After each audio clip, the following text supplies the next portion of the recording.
Quería hacer una lectura muy breve de su currículum, que es sin duda extenso.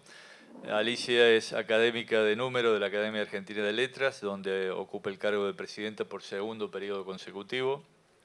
Fue elegida académica en agosto de 2022 en la sesión 1157 y ocupa el sillón número 8, José Manuel Estrada, ocupado anteriormente por Juan Benjamín Terán, Arturo Capdevila, Ricardo Eufemio Molinari y Gerardo Horacio Pallés. Es profesora de castellano, literatura y latín y profesora especializada en literatura hispanoamericana. Se recibió de licenciada en Filología Hispánica por la Universidad Complutense de Madrid y es doctora en Letras por la Universidad de El Salvador. Alicia, gracias. Micrófono es tuyo. Dice Don Quijote que son menester infinitas luces para tantos desalumbrados. Y se refiere con estas palabras a los pecadores de su tiempo que han perdido el tino y proceden sin acierto. Aprovechamos la metáfora para señalar que cuando escribimos, todos somos un poco desalumbrados, pues equivocamos el rumbo en medio de dudas y de yerros, y a veces no lo encontramos nunca porque no nos importa hallarlo o porque no nos atrevemos a preguntar para emprender el verdadero camino. Esto le sucede a algunos periodistas argentinos en las publicaciones que todos conocemos.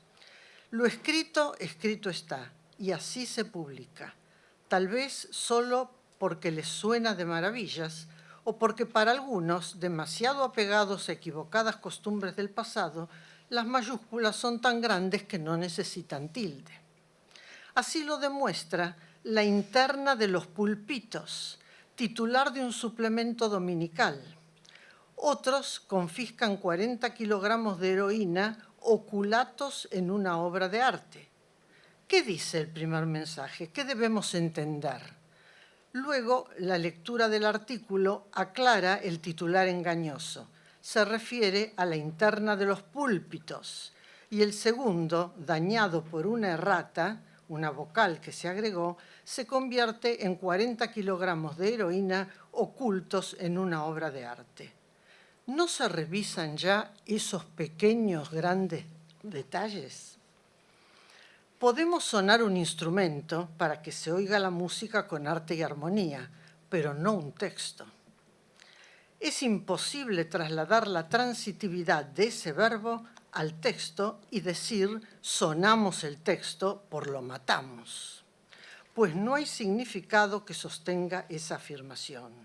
Sí podemos expresar coloquialmente, el abuelo pidió pista y finalmente sonó por murió.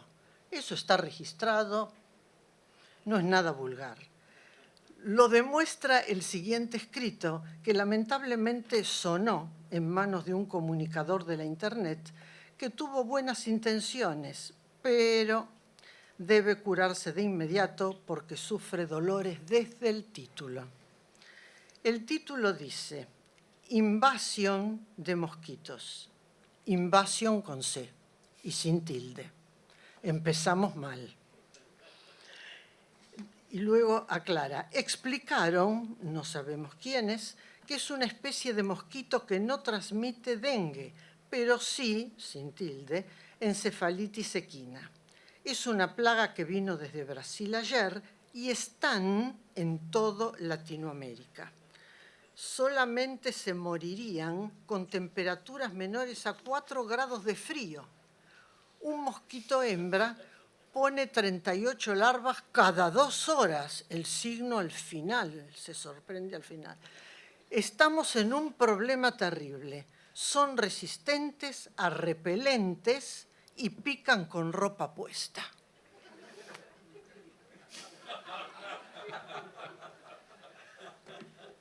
La palabra invasión, escrita con C por el desalumbrado, debe escribirse con S, lo sabemos todos. Además lleva tilde, pero no aparece, pues es palabra aguda terminada en N. El adverbio afirmativo sí lleva tilde siempre. En la primera oración falta la coma antes de la conjunción adversativa pero. Si se habla de una plaga, el verbo debe concordar en tercera persona del singular, por lo tanto, está. Latinoamérica es sustantivo propio femenino, por ende debió escribirse en toda Latinoamérica. Para unificar el texto es conveniente mantener el singular mosquito del que habla en la primera línea y cambiar el número de las formas verbales. Se moriría, tercera persona del singular, en la última oración es y pica, todo en tercera del singular. El autor de este texto se refiere al mosquito, pero tiene en la cabeza una nube de mosquitos, y así lo evidencia. El sintagma menores a es erróneo en español, por lo tanto debe reemplazarse con temperaturas menores de 4 grados. Es innecesaria la expresión pleonástica 4 grados de frío, que subestima el grado de comprensión del lector. Con decir 4 grados basta. En la siguiente oración, un mosquito hembra pone 38 larvas cada 2 horas. Falta el signo de exclamación de apertura, obligatorio como el interrogativo. Por eso en los libros sobre ortografía del español se habla de signos de exclamación en plural desde 1884. Signos porque son 2 en español. Sin duda, al poner uno solo y al final, se sorprendió tarde. Yo me divierto con esto.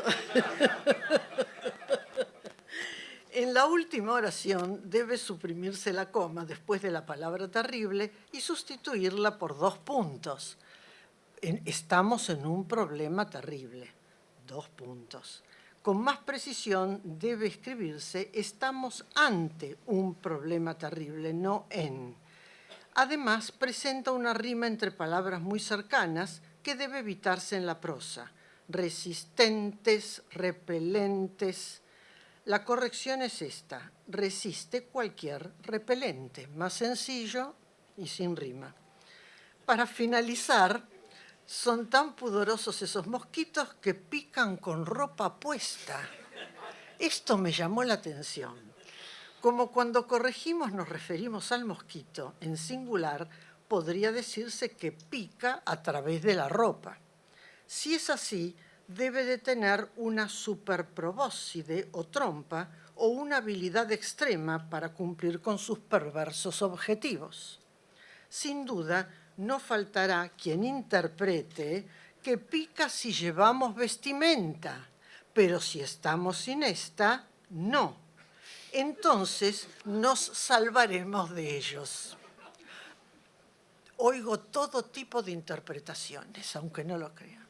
Deben evitarse, pues, oraciones ambiguas, es decir, de doble interpretación. En cierta oportunidad se le hace una entrevista a la actriz Graciela Borges.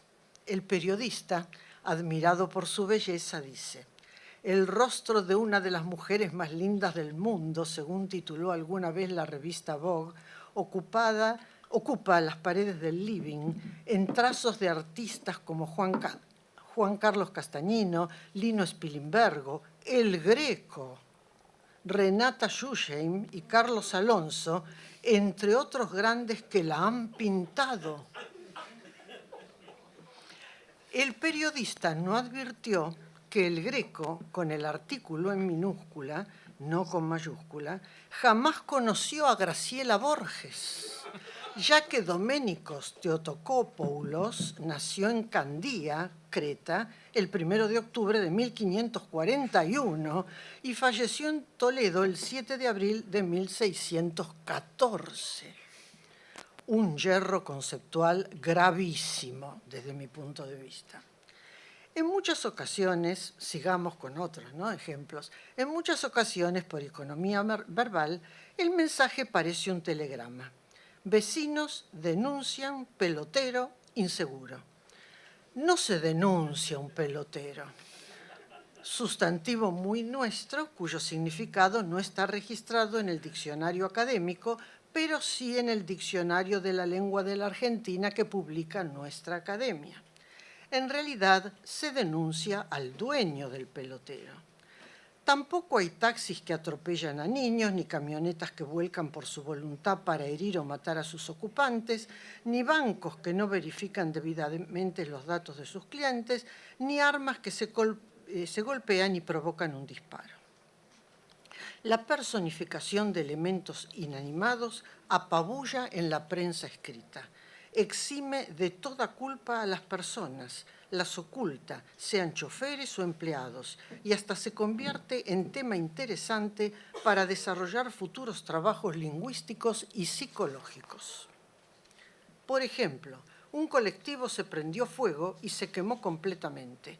El micro era de la empresa Travelsur, estaba vacío y el chofer está bien. El chofer, Luis Quiroga, que inhaló humo cuando intentaba apagar el fuego, por eso fue atendido por el SEMPRO, pero aseguran está fuera de peligro. Fíjense en la redacción, ¿eh? Qué redacción errada, además.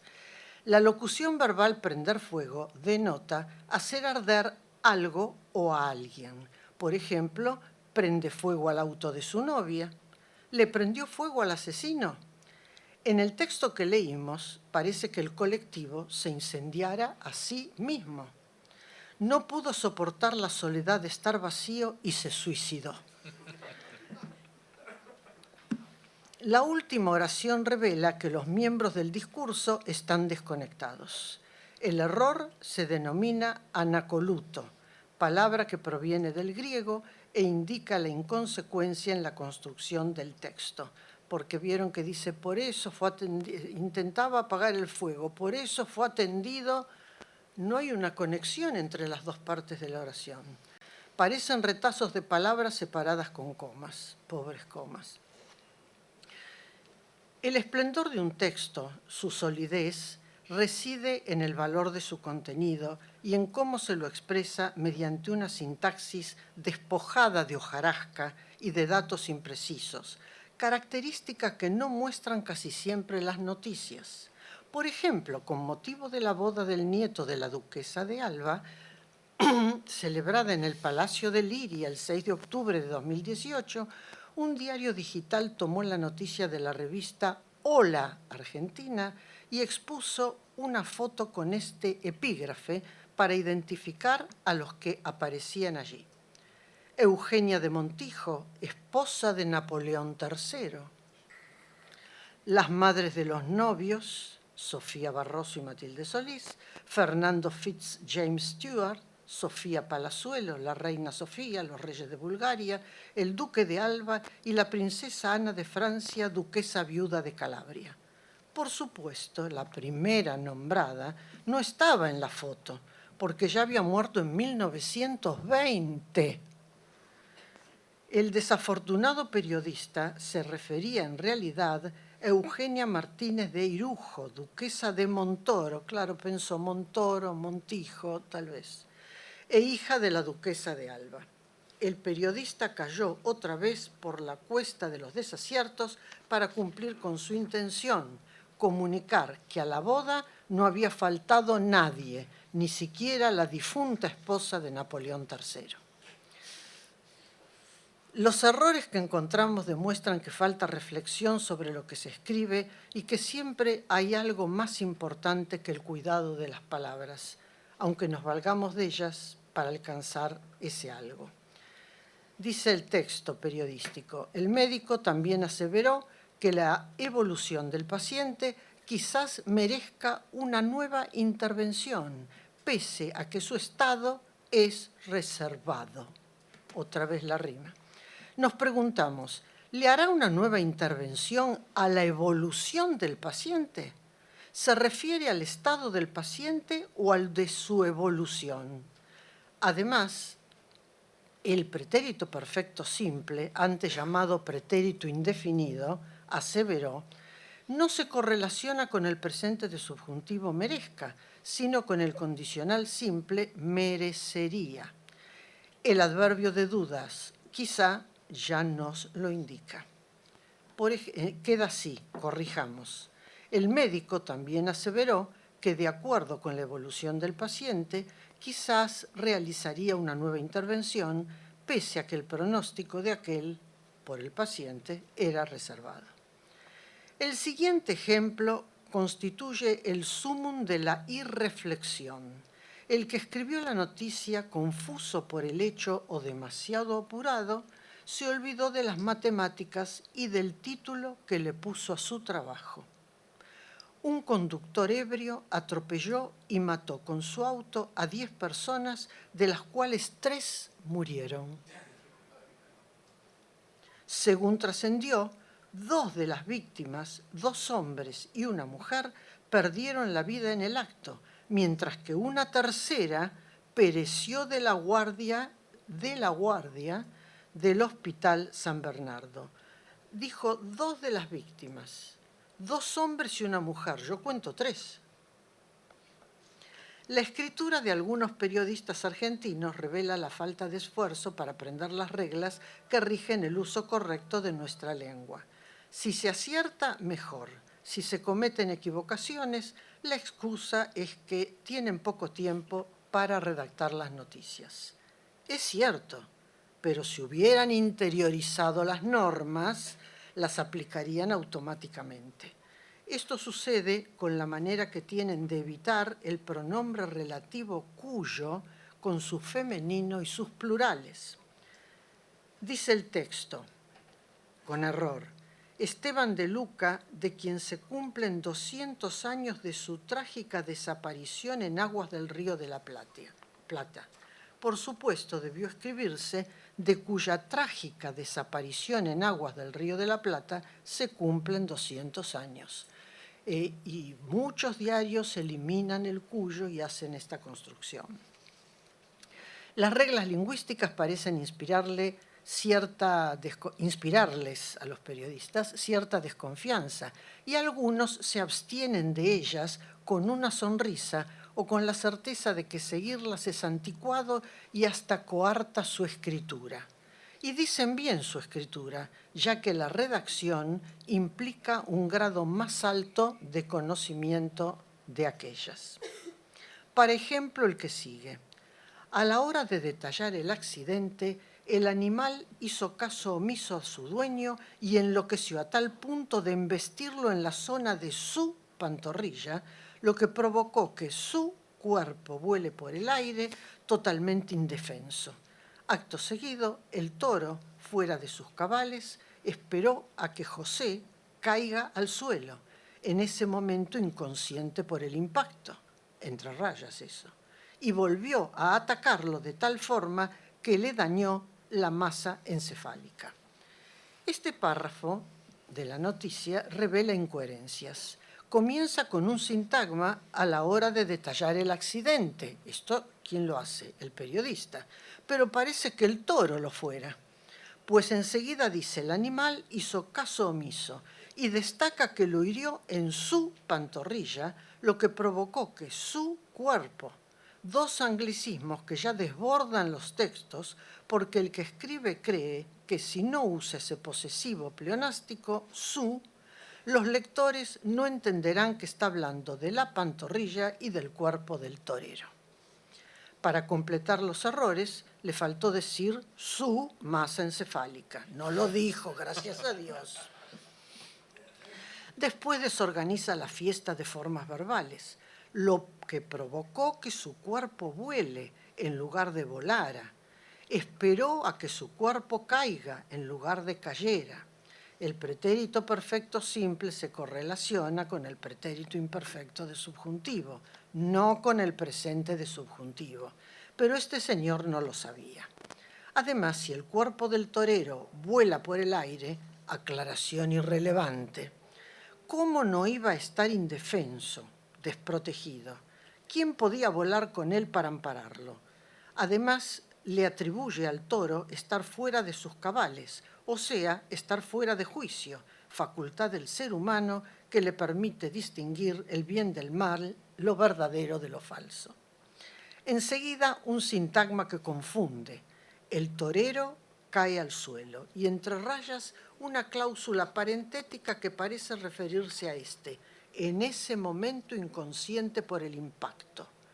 ¿El torero por la cornada o el suelo por la caída del torero? Da lugar a doble interpretación. para sentirnos en paz, podríamos corregirlo. El toro hizo caso omiso a su dueño y enloqueció hasta tal punto que lo embistió en la zona de la pantorrilla, lo que provocó que el cuerpo volara. Acto seguido, el animal furioso esperó a que José, inconsciente por el impacto, cayera al suelo para atacarlo nuevamente de tal forma que le atravesó el cráneo y le dañó la masa encefálica. Los diarios y otras publicaciones lanzan a veces mensajes mediante oraciones inacabadas o de principio y final discontinuos. Por ejemplo, esta. El hecho que ocurrió a las 5:20 en la avenida Paraguay, a metros de un reconocido puente de la ciudad, donde circulan muchas personas, y nos quedamos sin el final. Concordancias defectuosas, esta es una moda, ¿no? Hoy, como el arcaísmo primer, muy productivo en el siglo XVI español. Todos dicen primer semana, primer columna, primer flor, y es primera, porque si no se mezcla un masculino con un femenino. Comas desorientadas o átomos de silencio, como las llamaba Borges, guiones que quieren alcanzar el estatus de rayas, preposiciones inconstantes o ausentes como interesarse de todo en lugar de en todo, verbos o participios que se repiten sin pudor, la abundancia se convierte en redundancia, sentencia Alex Grigelmo, verbos que se niegan a ser irregulares, aprieto por aprieto, intervenirá, este es de última generación, intervenirá por intervendrá. Expresiones triviales o muy empleadas, como en el marco de tareas de investigación, se dieron a la fuga, el cuerpo sin vida, riesgo de vida. No se tiene riesgo de vida, es riesgo de muerte. Y se repite, yo busco, y siempre riesgo de vida.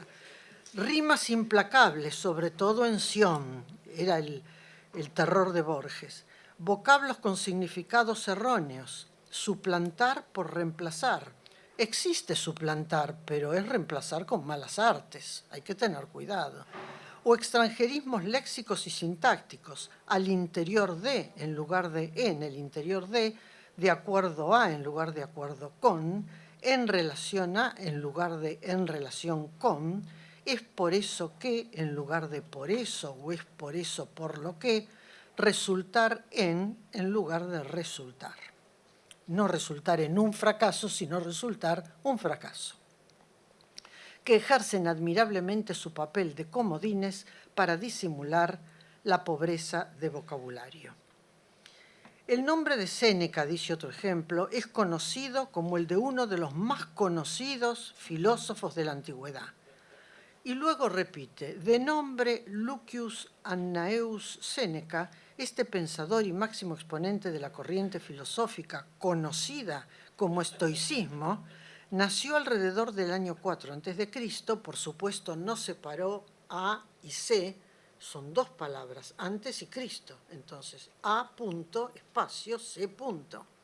Y falleció en el 65 después de Cristo, coma, siendo forzado a suicidarse. Otro gerundio de posterioridad, bueno, ni hablar. Después diré algo. Llegada la noche, sucumbía la calma en el Congreso. Se supone que renacía, ¿no? Una reunión dotada de oscurantismo. Algunos pocos, en cambio, afirman que allí pasaron muchas cosas extrañas, hechos paranormales que datan de los tiempos mismos en que la estructura se edificó hace varias décadas atrás. Siempre aparece esto en las noticias. Para mi mal, y ahí tacho. ¿Qué tengo que tachar? ¿Atrás o hace? Hace varias décadas o varias décadas atrás. Listo. Bueno, el texto de Séneca podría quedar así. Sin nombrarlo al principio, Lucius Annaeus Séneca fue uno de los más conocidos filósofos de la antigüedad. Este pensador y máximo exponente de la corriente filosófica denominada estoicismo nació alrededor de 4 a.C. y falleció en 65 después de Cristo, ya que lo forzaron a que se suicidara. Ya dije, llegada la noche renacía la calma en el Congreso. no una reunión dotada, sino cargada de oscurantismo. Y otro ejemplo, algunos pocos, en cambio, afirman que allí pasaron muchas cosas extrañas, bueno, ya dije, hace varias décadas o varias décadas atrás, para apurar. La sintaxis, cada vez más frágil, naufraga entonces hasta en el uso de los puntos suspensivos, en lugar de 3, hasta B o 6. Y los que escriben nos ofrecen la posibilidad de padecer el temido terror lingüístico, un símbolo más del desinterés que se posesiona de nuestros tiempos tan líquidos como los califica el sociólogo polaco-británico Zygmunt Bauman. Otro texto que encontré: en la madrugada de este jueves se produjo un choque entre dos motos, ¿ven?, en San Martín, casi espora de Río Grande, dejando como resultado un joven de 25 años fallecido. Tras el toque, cayó al pavimento, saliendo despedido hacia el bulevar, donde dio su cabeza contra el cordón, muriendo en el acto. Los gerundios, los gerundios. 3 insoportables gerundios de posterioridad. Se produjo un choque dejando como resultado, cayó al pavimento saliendo despedido, dio su cabeza contra el cordón muriendo. Nos recuerdan la siguiente oración: la escritora nació en Salta, estudiando en Mendoza, casándose en Buenos Aires, siendo madre de 3 hijos y muriendo en Córdoba. ¿Cómo pudo hacer todo eso al nacer? Pero es la típica oración, el típico ejemplo que se da para que vean lo terrible del gerundio este. No son acciones simultáneas, una ocurre después de la otra. En el ejemplo leído antes, el periodista primero habla de choque y luego de toque, no es lo mismo. Seguramente una errata que tergiversa el contenido. El periodista escribe la palabra boulevard en francés sin destacarla con letra cursiva, ya que es un extranjerismo crudo. Debió haberla puesto en español, ya está registrada boulevard, así como la estoy diciendo. Luego se atreve a decir su cabeza. Bueno, ya dijimos esto, ¿no? Pero también aparece este supleonástico en el fútbol. El futbolista argentino Lionel Messi acaricia la pelota con su pie izquierdo. Me encantó lo de acaricia. Firma los contratos con su mano derecha y domina su campo visual con el ojo izquierdo. Así escrito, con el determinante posesivo, parece que el pie izquierdo y la mano derecha fueran suyos, pero el ojo izquierdo, acompañado de un artículo determinante, como debe ser, da la impresión de que no le perteneciera, de que fuera externo a él. Yo lo interpreto así, yo lectora lo interpreto así.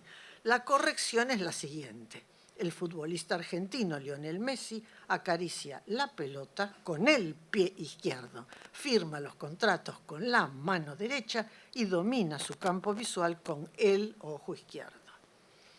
Proseguimos con los antiejemplos.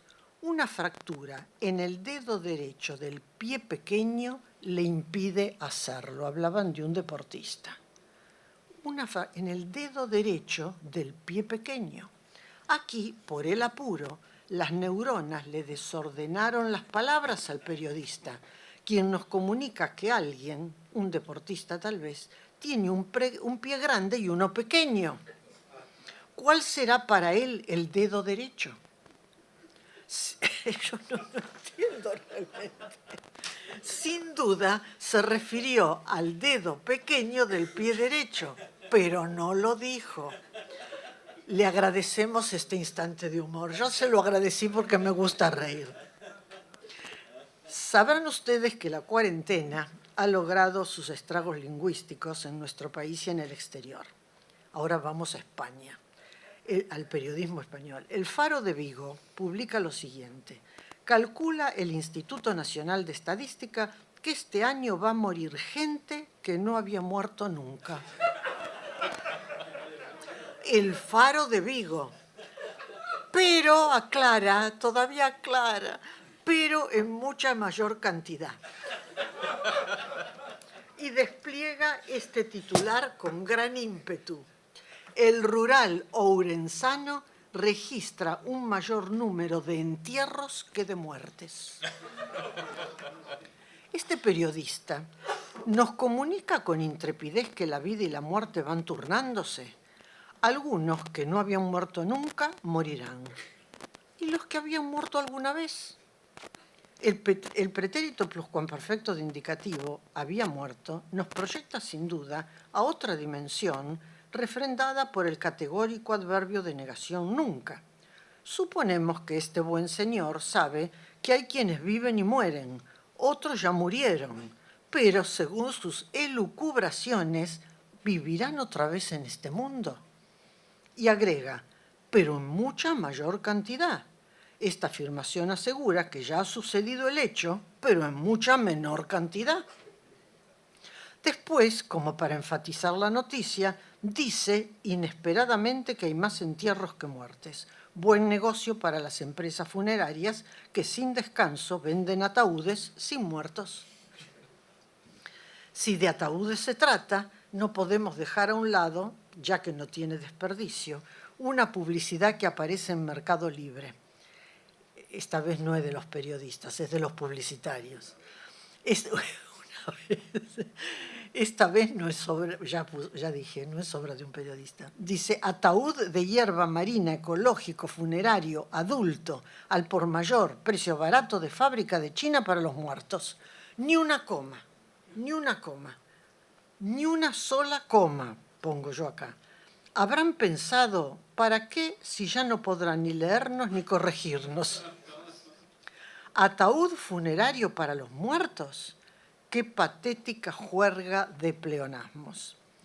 En la internet, una mala traducción del gallego comunica lo que no se quiso expresar.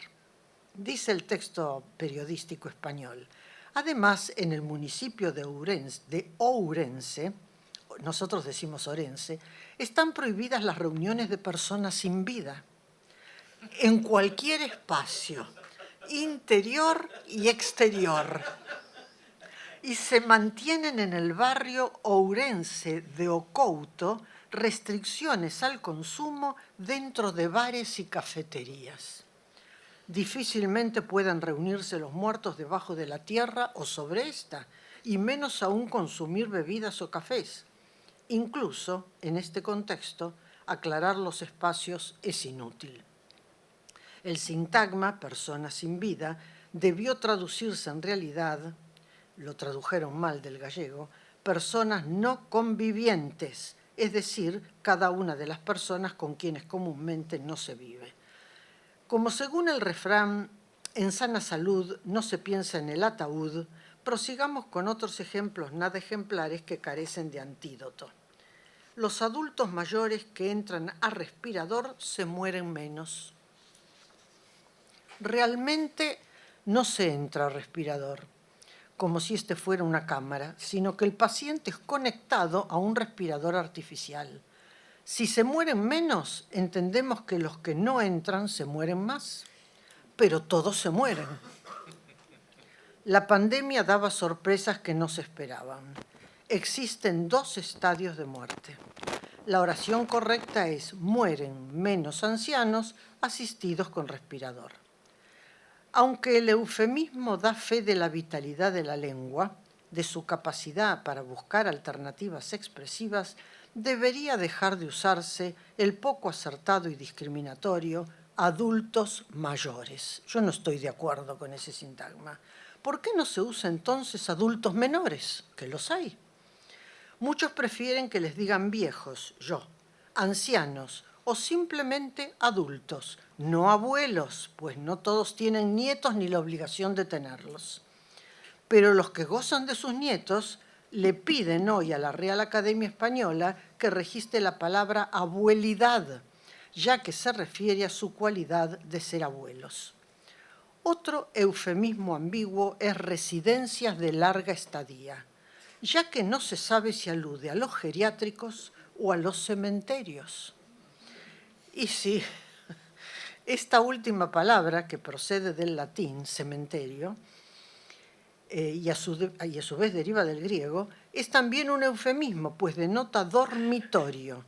Cementerio es dormitorio en griego. Recordemos que el descanso final o el sueño eterno se refieren a la muerte. Hay algunos eufemismos de última generación.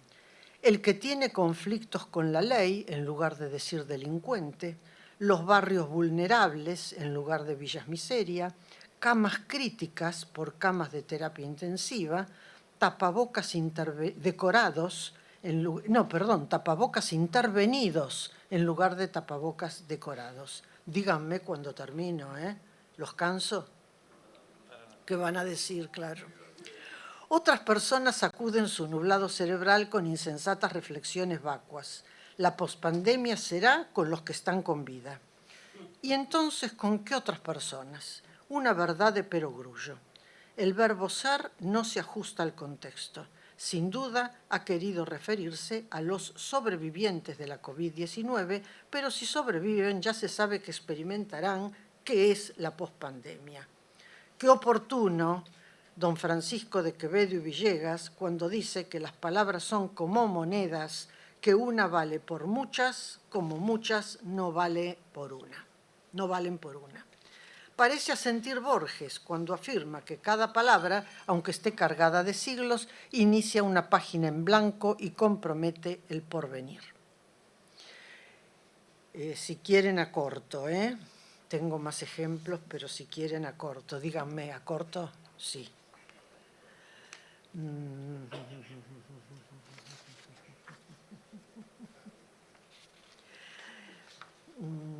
A ver, esta parte.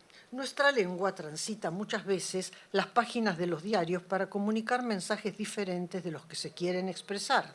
Federico Olivera interpreta a don Juan Tenorio, el hombre de vida libertina y fantasiosa, que fue retratado magistralmente por Molière en la pieza que adaptó y que también dirige. De acuerdo con este texto, Molière, que nació y murió en el siglo XVII, aún está vivo. Decía Zorrilla en el Tenorio, los muertos que vos matáis gozan de buena salud. Más aún, adapta la pieza y la dirige Molière. Por lo tanto, el texto necesita corrección. A ver, más adelante. Lo mismo se recomienda en la oralidad, la corrección se recomienda en la oralidad, pero en este caso el yerro no corresponde a un periodista televisivo quien se acerca a un policía para que lo informe sobre el incendio de una fábrica y éste le contesta con solemnidad y equivocado prurito de corrección. Estamos evaluando la causa de la provocación del fuego ígneo. Y el bombero, que seguramente lo ha escuchado, completa sus palabras y para no ser menos dice con ceremoniosa paráfrasis, se produjo el proceso ígneo a la madrugada. ¿Qué podemos agregar? Espantóse la muerta de la degollada. El policía dijo, estamos evaluando la causa de la provocación del fuego ígneo y no reparó en que si la causa se desconoce, no puede evaluarse, en que el verbo evaluar significa señalar el valor de algo y en que provocación es un sustantivo realmente rebuscado dentro de este texto. Además quiso enriquecer su versión de los hechos con un encendido pleonasmo, fuego ígneo, que es lo mismo que decir fuego de fuego. La oración sencilla, limpia, precisa debió ser estamos investigando la causa del incendio. El bombero usó para emularlo un sintagma sofisticado, proceso ígneo en lugar de incendio. Faltaba que él se considerara, con solemne sentido poético, ignipotente o dominador del fuego, pero aquí se apagaron sus llameantes bríos. Más osado fue un periodista cuando muy seguro dijo, se incendió un incendio, en un noticiario de televisión. ¿Qué habrá quedado después de ese siniestro, digo yo? La falta de seguridad en la expresión oral se manifiesta también con las muletillas o tics verbales. A ver, digamos, más vale, ¿me entiende? ¿Me explico? Nada, no, o sea, ¿qué onda? Ponele, ¿viste? ¿Vos decís? Obvio, ¿sí? Y cuando no sabe qué palabras usar, el periodista radial o televisivo acude a un poco, una muletilla constante pobre y muy coleccionable por la cantidad de veces que se dice. Un poco el análisis que vos hacías de eso. Fue un poco la respuesta que esperábamos. Eso es un poco lo que critica tu amigo. Eso es un poco lo que plantearemos en un corto plazo. ¿Por qué un poco dio esa declaración? Pero si hablamos de muletillas, estoy acortando, se lleva a las palmas el versátil dale, que continúa vigoroso y se entremete en cualquier discurso, como en este de la historieta de Tute. Dice el novio, me gustaría pasar el resto de mi vida con vos. Y la novia le dice, dale, lo tengo en cuenta. Pero la novia no dijo, a mí también. Aquí la fría muletilla intranquiliza al novio y engendra incertidumbre. Faltó que, ante la pregunta, ¿me querés?, la joven contestara, ponele. Ya termino. El acto de leer revela la consagración de la escritura. La lectura de diarios debe entenderse como un homenaje del lector al periodista que escribe y viceversa. Nuestro análisis corrobora que en ese viceversa fenecen a veces muchos homenajes. El error silencia el texto, destruye la difícil unión de lo suficiente con lo necesario, interrumpe la complicidad del lector con la lectura, difunde la negación y reduce el vigor de la palabra plena. El error, en fin, es una forma de la mentira. Uno de los aforismos del poeta Juan Ramón Jiménez hiende su aguijón en este tema. Dice, corregir no es agotar, no es matar, es completar, dejar vivo para siempre. Y en otro aforismo dice que en cada frase, en cada palabra, en cada coma, en cada punto de nuestra obra, a los que volvamos de pronto, nos encontremos sentada en paz a nuestra conciencia. Bueno, voy a resumir la conclusión. Por eso, a pesar de la prisa con que deben entregarse las noticias, corregir lo escrito, pulirlo, es un acto de amor. Significa despedir el artículo más enjundioso o la noticia más breve con un abrazo entrañable. Así lo siento yo.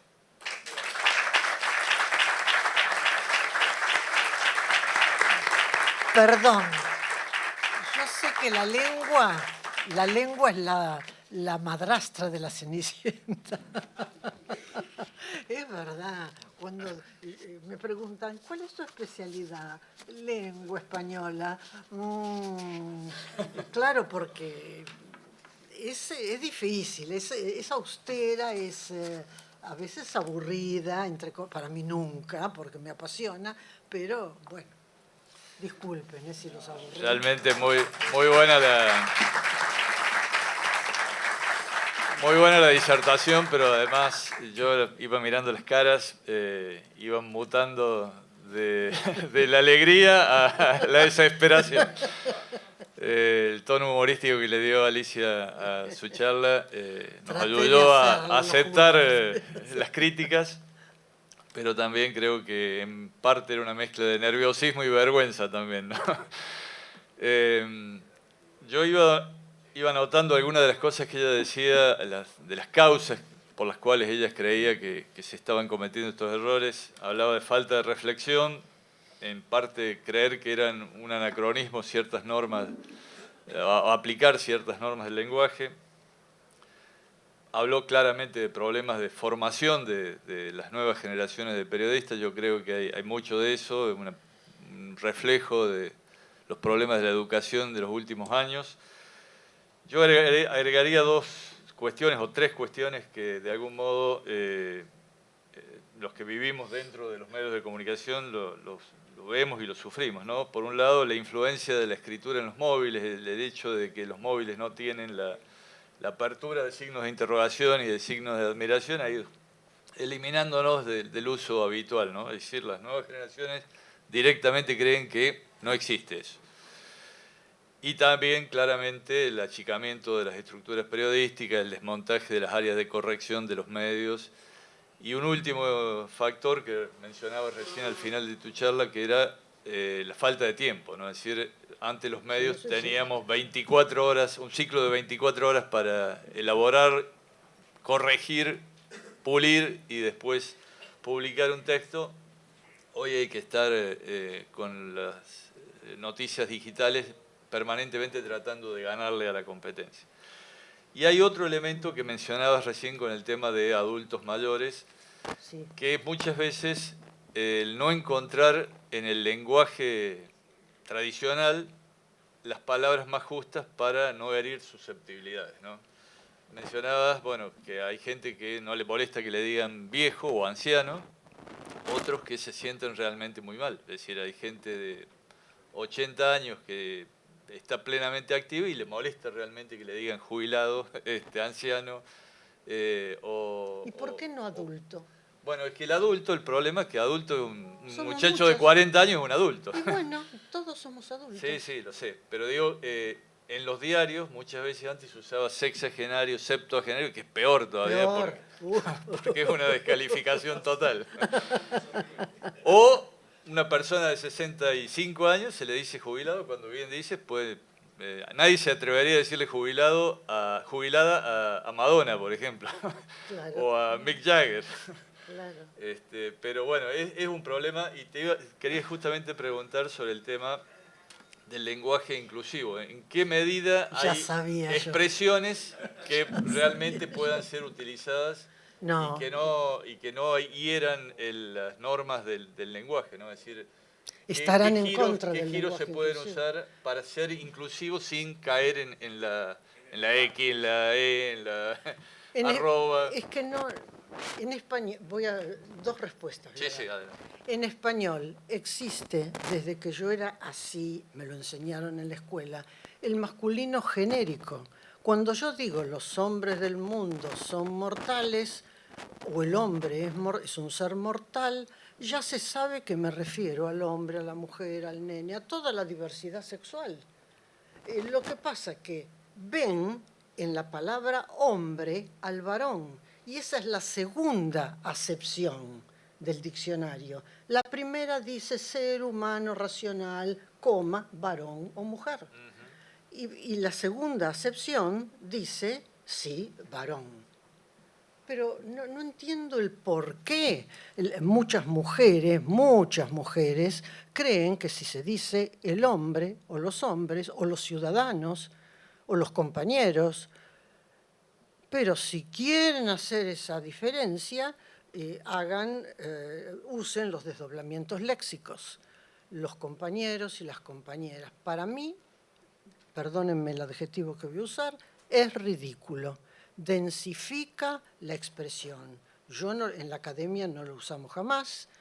Enseñamos a nuestros alumnos a que traten de no usarlos, de no usar ese desdoblamiento, porque hace densa, hasta muchos se ríen. Muchos se acercaron y me dijeron, nos burlamos de eso. Sí se puede decir en alguna oportunidad, señoras y señores. A veces en televisión, señoras y señores, bueno, es un desdoblamiento léxico también. Pero no, esa es la segunda respuesta mía. Y si no, hablar de la ciudadanía, la humanidad, el profesorado en lugar de los profesores, pero no caer en ese lenguaje inclusivo con oraciones como con una oración como las que le voy a decir ahora. Les abueles entrarán pronte en el consultorio. Les abueles. O le consultorie. Pero ahí está. ¿Por qué pronte? El adverbio, aprendimos todos en lengua española, es invariable. Obvio. Además, no es una persona. Se supone que esa E era para una persona. Y llegó al colmo cuando me mandaron un mensaje, te queremos mucho, te queremes mucho. Eso es deformar todo.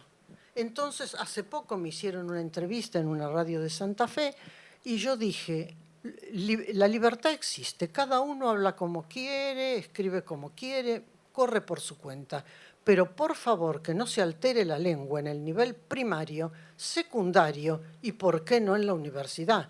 nos estamos quejando de que los alumnos no leen bien, no comprenden el texto, tienen errores ortográficos delirantes ya, y entonces, por suerte, el periodista estaba de acuerdo conmigo. ¿Y qué? Hay una pregunta de Claudio. Claudio. No hay una pregunta, hay un comentario. Adelante, si cabe. En los años 80 me tocó transmitir a la redacción de La Nación que quedaba vedado el uso de la palabra septuagenario. Ahí teníamos un primer registro de cómo la vida de la humanidad, que incluía a los argentinos, se iba gradualmente prolongando. Muy bien. Y la palabra septuagenario ya incomodaba a un número suficiente de lectores como para que tuviéramos que resolver vedar la palabra septuagenario. Pasaron años y me tocó vedar la palabra octogenario. Y así, no sé cómo ha quedado nonagenario, pero recuerdo que cuando entré en La Nación usábamos la palabra sexagenario y llegué a conocer una persona que tenía el siguiente recuerdo en su casa, que su padre había leído una noticia en La Opinión de Pergamino. Un sexagenario murió al ser atropellado al cruzar la calzada y que su propio padre había comentado, pero qué tarado, ¿a quién se le ocurre cruzar la calzada siendo sexagenario? Es decir, cómo van cambiando los conceptos según el avance del tiempo, ¿no? Es verdad. A mí no me... Y modifica nuestra lengua. Yo soy lengua. septuagenaria. Tengo 75 años y no me molesta que me digan vieja. Sí soy. Es una palabra muy dulce para mí, vieja. No sé. Sí, pero hay todo un debate que a los medios nos atraviesan, ¿no? Qué cosa, pero de algún modo, tienen complejos, yo creo que son complejos. De algún modo caemos en giros difíciles de entender e incluso de utilizar en los medios, ¿no? Porque lo que importa es la edad que uno tiene adentro, la edad interior. Ahí soy de 30 años. Por fuera 75. Pero por dentro 30, con todo el empuje de mis 30. Y eso es lo que vale, eso es lo que sirve y lo que uno puede demostrar para mover a los demás. En la academia tengo 20 colegas y bueno, los muevo a todos. Alicia, pero no soy la más joven, el más joven tiene 58 y el más viejito 94. Nonagenario. Alicia, para terminar, de estas causas que recién mencionábamos, que algunas me he tomado el atrevimiento de incorporar, ¿cuáles crees que deberían ser las principales a atacar para que los medios de comunicación no tengamos tantos problemas del uso del lenguaje? Que estudien bien el gerundio, porque los gerundios... no, lo peor sí, bueno, a mí me duelen los ojos cuando los veo. Es que algunos aconsejan que no se usen y deben usarse, pero bien. Claro, exacto. Que quiten ese primer o tercer con sustantivos femeninos. Es una plaga en la oralidad y en la escritura. Sí. Y qué más, las muletillas y los verbos, la correlación de los... Me dijo que venga, no, me dijo que viniera. La correlación verbal. Perfecto, muchísimas gracias y la despedimos con un fuerte aplauso y con mucho humor, por supuesto.